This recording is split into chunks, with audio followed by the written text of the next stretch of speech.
કેમ છો વિદ્યાર્થી મિત્રો? નમો નમઃ. વિષય સંસ્કૃત, ધોરણ 9, પાઠ નંબર 17. આચાર્ય ચરક. આચાર્ય ચરક પાઠનો આજે આપણે અભ્યાસ કરીશું. પ્રસ્તાવનાનો ખ્યાલ મેળવીએ. પ્રાચીન ભારતમાં વિવિધ વિદ્યા ક્ષેત્રોમાં અનેરું પ્રદાન કરનારા અનેક આચાર્યો થઈ ગયા છે. તેમાંના કેટલાક આચાર્યો તેમણે રચેલા જે તે વિદ્યાશાખાના ગ્રંથના રૂપમાં આજે પણ આપણી વચ્ચે ઉપસ્થિત છે. આવા આચાર્યોમાંના એક આચાર્ય ચરક છે. આચાર્ય ચરક આયુર્વેદ શાસ્ત્રના મહાન વિદ્વાન હતા. તેમણે ઔષધ વિજ્ઞાનનો પાયો નાખ્યો હતો.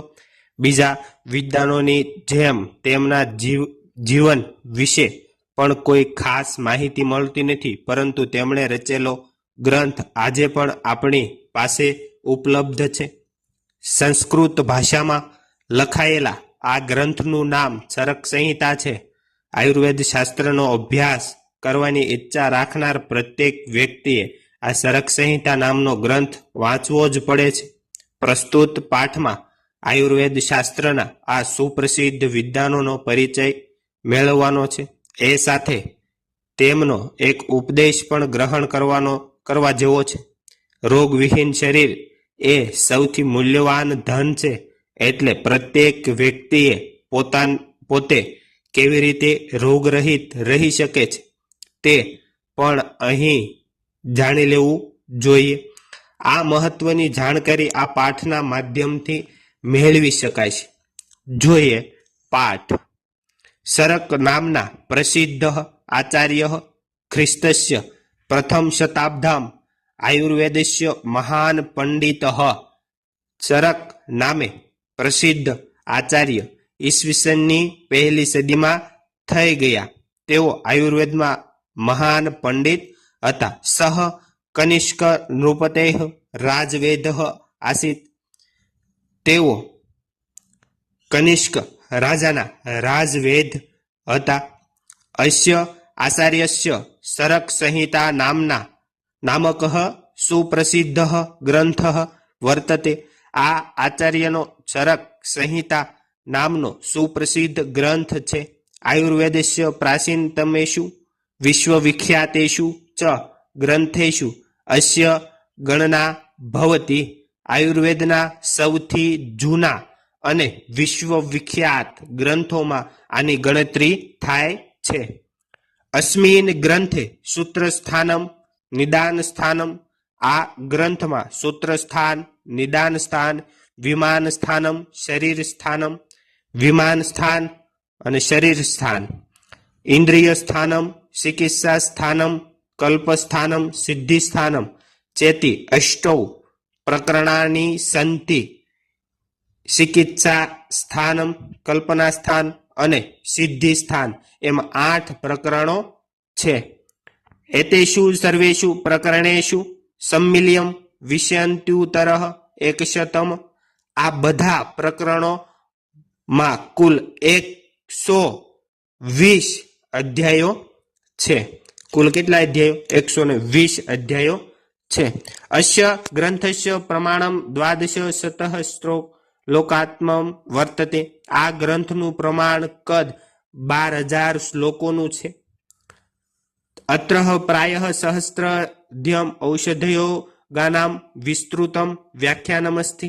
આમાં લગભગ 2000 ઔષધ યોગોનું વિસ્તૃત વર્ણન છે.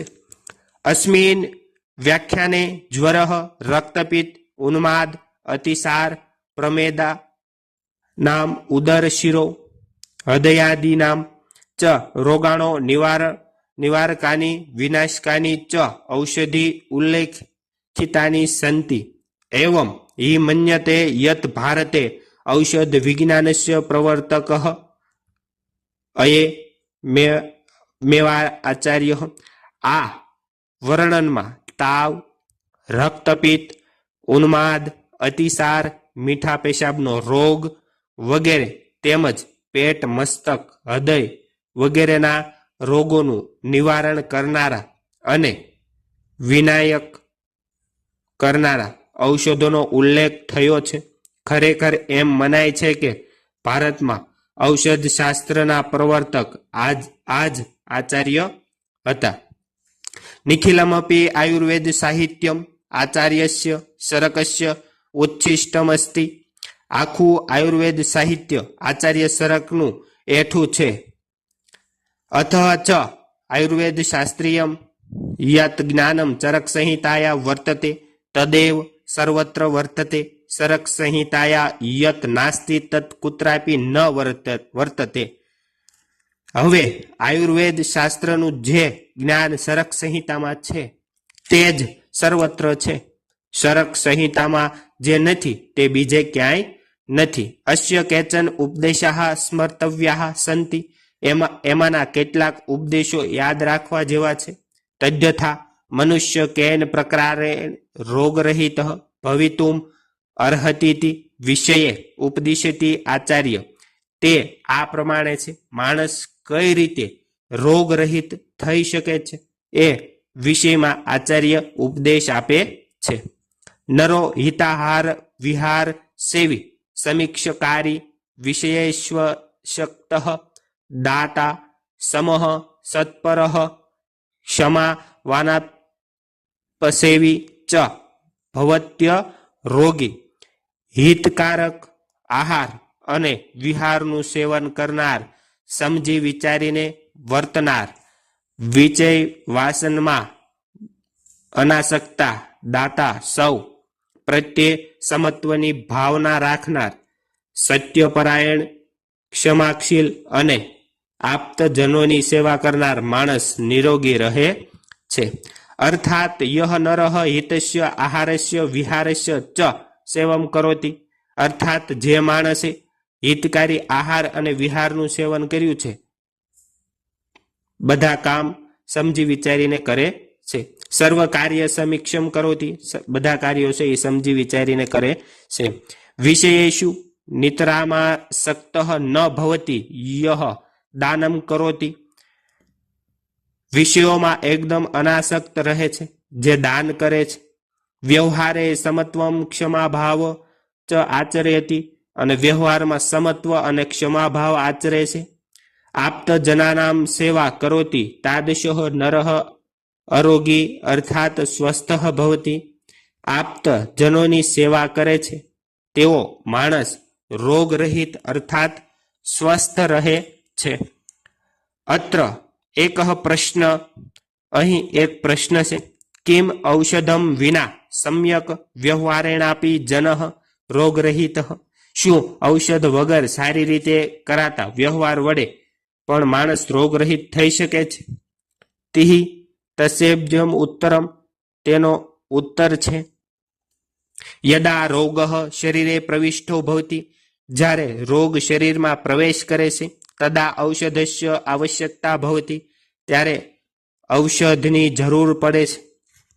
પરંતુ શરીરે રોગસ્ય પ્રવેશ એવં ન સ્યાત એતદર્થ માનવેન સમ્યક વ્યવહાર કરણીય એવ. પરંતુ શરીરમાં રોગોનું પ્રવેશ જ ન થાય તે માટે માણસો સારી રીતે વ્યવહાર કરવો જ જોઈએ. વ્યવહારાસ્ય અપી સ્વાસ્થ્ય પ્રભાવો ભવતી શેયઃ સરકાચાર્ય ઉપદેશ. વ્યવહારનો પણ સ્વાસ્થ્ય પર પ્રભાવ પડે છે એવો ચરક આચાર્યનો ઉપદેશ છે. તો મિત્રો, આ તો આપણો પાઠ નંબર 17. વિડીયો ગમ્યો હોય તો લાઈક, શેર અને સબસ્ક્રાઇબ કરવાનું ભૂલતા નહીં. મળીએ આગળના વિડીયોમાં. આભાર. Thank you. ધન્યવાદ.